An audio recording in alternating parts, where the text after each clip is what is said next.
Hello ways பாக்டக நகர்ல தாகிர் என்பவர் ஒருத்தர் வாழ்ந்திருக்காரு. அவருக்கு 2 மகன்கள், ஒரு மகள் இருக்காங்க. இப்ப அவரது மகள் கல்யாண வயது நெருங்கிட்டாங்க. இப்ப அவருக்கு கொஞ்சம் வருத்தம் இருக்கு. அதாவது நம்ம மகளுக்கு சீக்கிரமே கல்யாணம் முடிக்கணும், அதுக்குண்டான பொருள்லாம் ஏற்பாடு பண்ணுமே அப்படின்னு அவர் நினைக்கிறாரு. அவரு ஒரு வியாபாரி. அவரு ஒரு நகரத்தை விட்டு இன்னொரு நகரத்துக்கு போயிட்டு பொருளை வாங்கி வித்துட்டு வருவாரு. இப்படி அவருடைய வாழ்க்கை சந்தோஷமா போயிட்டு இருக்கு. அந்த காலத்துல ஒட்டகத்திலே பயணம் செஞ்சு பல நாட்கள் கடந்து இன்னொரு நகரத்துக்கு போவாங்க. அப்படிதான் அவரு இப்ப வியாபாரம் பண்ண போறாரு. இந்த நேரத்துல அவருடைய மகள் பக்கத்துல வராங்க. ஒரு கூடையில பெரிச்சம்பழம் வச்சு அவருடைய அப்பா தரா. அப்பா இந்த பெரிச்சம்பழத்தை பசியா இருக்கும் போது இது சாப்பிடுங்க அப்படின்னு அவர் சொல்றா. இப்ப தாகிர் என்ன பண்றாருன்னா சரிமா அப்படின்னு சொல்லிட்டு அவர் அங்கிருந்து வியாபாரத்துக்கு கிளம்புறாரு. இப்ப நெடுந்தூரம் பயணிக்கிறாரு.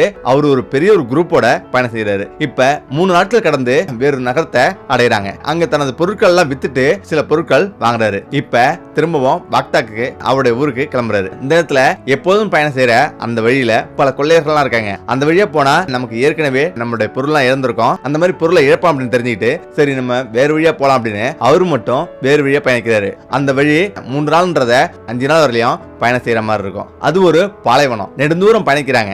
இப்ப அவரு நெடுந்தூரம் பயணம் செஞ்சு போயிட்டு இருக்காரு. 2 நாள் கடந்துருச்சு. அவருடைய உடல் தளருது. இப்பதான் போற வழியிலே ஒரு பெரிய ஒரு கிணறு பாக்குறாரு. இப்ப அந்த கிணறு பார்த்து ரொம்ப சந்தோஷமா வர்றாரு. இங்க ஒரு நாள் இருந்துட்டு போலாம் அப்படின்னு முடிவு பண்றாரு. இப்ப அந்த கிணறு பக்கத்துல போறாரு. அந்த கிணத்தோட கரையில உட்காந்துக்கிட்டு அங்குள்ள இயற்கையெல்லாம் ரசிச்சுட்டு உட்காந்துருக்காரு. இந்த இடத்துல அவருடைய மகள் பேரிச்சம்பழம் கொடுத்திருக்கா. அந்த பழத்தை எடுத்து சாப்பிடுறாரு. சாப்பிட்டுட்டே உட்காந்துருக்காரு. இப்ப அந்த பேரிச்சங்கொட்டையை கையில பாக்குறாரு. இந்த பேரிச்சங்கொட்டையை கிணத்துல போட்டா என்ன அப்படின்னு கிணத்துல வீசுறாரு. கொஞ்ச நேரத்திலேயே அந்த கிணறு தண்ணீர் முழுவதும் சிவப்பு கலரா மாறுது. ஆனாலும் அவருக்கு பயங்கர ஆச்சரியம். ஆனா அவர் நினைக்கிறாரு மாலையில சூரியன் மறைய போறதால அந்த சூரியனோட தாக்கம் தான் இந்த கிணத்தோட தண்ணி இப்படி கலரா மாறி இருக்கு அப்படின்னு அவர் நினைக்கிறாரு. இப்ப சரி அப்படின்னு அங்க பக்கத்திலே ஒரு குகையில ஓய்வெடுக்க போறாரு. இப்ப மரம் விடியுது.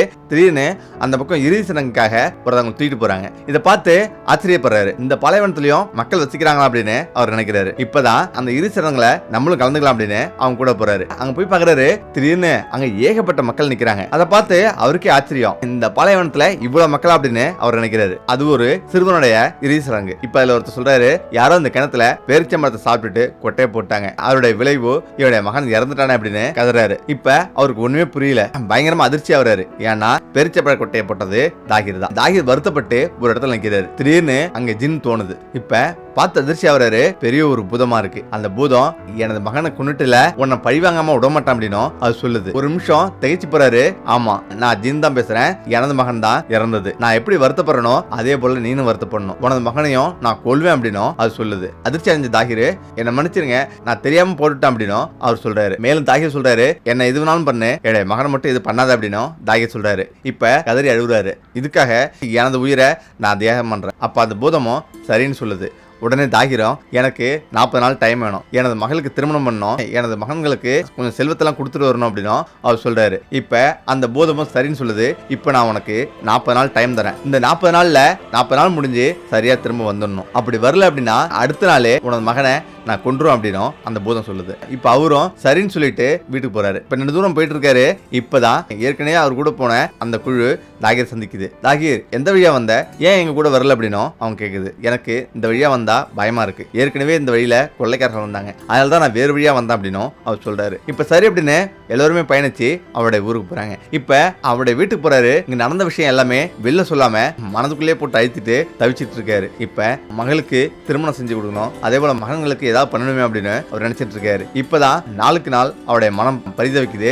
அவங்க குடும்பத்துக்கு தேவையான அனைத்து விஷயங்களையும் அவர் செஞ்சுட்டே இருக்காரு. இப்ப அந்த 40 நாள் கெடு முடியறதுக்கு இன்னும் 8 நாள் தான் இருக்கு. இப்பதான் அந்த ஊர்ல மதபோதகர் இருக்காரு. அந்த மதபோதகரை சந்திச்சா ஒரு தீர்வு கிடைக்கும், மன அமைதியாகும் அப்படின்னு நினைச்சிட்டு அவரை போய் சந்திக்கிறாரு. அவர் பேரு சாகப்ட இந்த மாதிரி நடந்த விஷயம் அனைத்துமே சொல்றாரு. அதாவது மரணிக்க போறேன், மரண பயம் ரொம்ப அதிகமா இருக்கு அப்படின்னும் அவர் சொல்றாரு. இப்ப சாகப் சொல்றாரு, இந்த பூமியில பிறந்த ஒவ்வொரு உயிரினமும் மரணத்தை சுவைக்கணும், மரணத்தை கண்டு அஞ்ச வேண்டாம், பிறப்புன்னு ஒன்று இருந்தா இறப்புன்னு கண்டிப்பா வந்திருக்கும், அதனால மரணத்தை சந்தோஷமா ஏத்துக்க அப்படின்னும் அவர் சொல்றாரு. மேலும் இந்த ரகசியத்தை யாருக்கும் மறைக்க வேணாம், உனது மனைவிட்ட ஓப்பனா பேசு, எல்லாத்தையும் சொல்லு அப்படின்னும் அவர் சொல்றாரு. மேலும் சாகப் சொல்றாரு, நம்ம மனிதர்களுடைய 3 விஷயம் இருக்கு. ஒண்ணு, நம்ம குடும்பத்தை பார்த்துக்கணும், நம்ம குடும்பத்தை காப்பாற்றுறதுக்கு என்னவெல்லாம் செய்யணுமோ அதெல்லாம் செய்யணும். அடுத்ததா நம்ம வீட்டை சுத்தி இருப்பவங்களுக்கு உதவி செய்யணும். அதுக்கு பிறகு அனாதைகளுக்கும் ஊனமுற்றவர்களுக்கும் உதவி செய்யணும். இந்த விஷயங்களை செஞ்சா உனது ஆன்மா எப்பொழுதும் திருப்தியா இருக்கும் அப்படின்னும் அவர் சொல்றாரு. இப்போ உடனடியா அவரு வீட்டுக்கு வராரு. அவருடைய மனைவிட்ட அனைத்து உண்மையிலேயே சொல்றாரு. அவருடைய மனைவி அதிர்ச்சி அடைஞ்சாலும் ஒரு கட்டத்துல எது நடந்தாலும் நடக்கட்டும் அப்படின்னு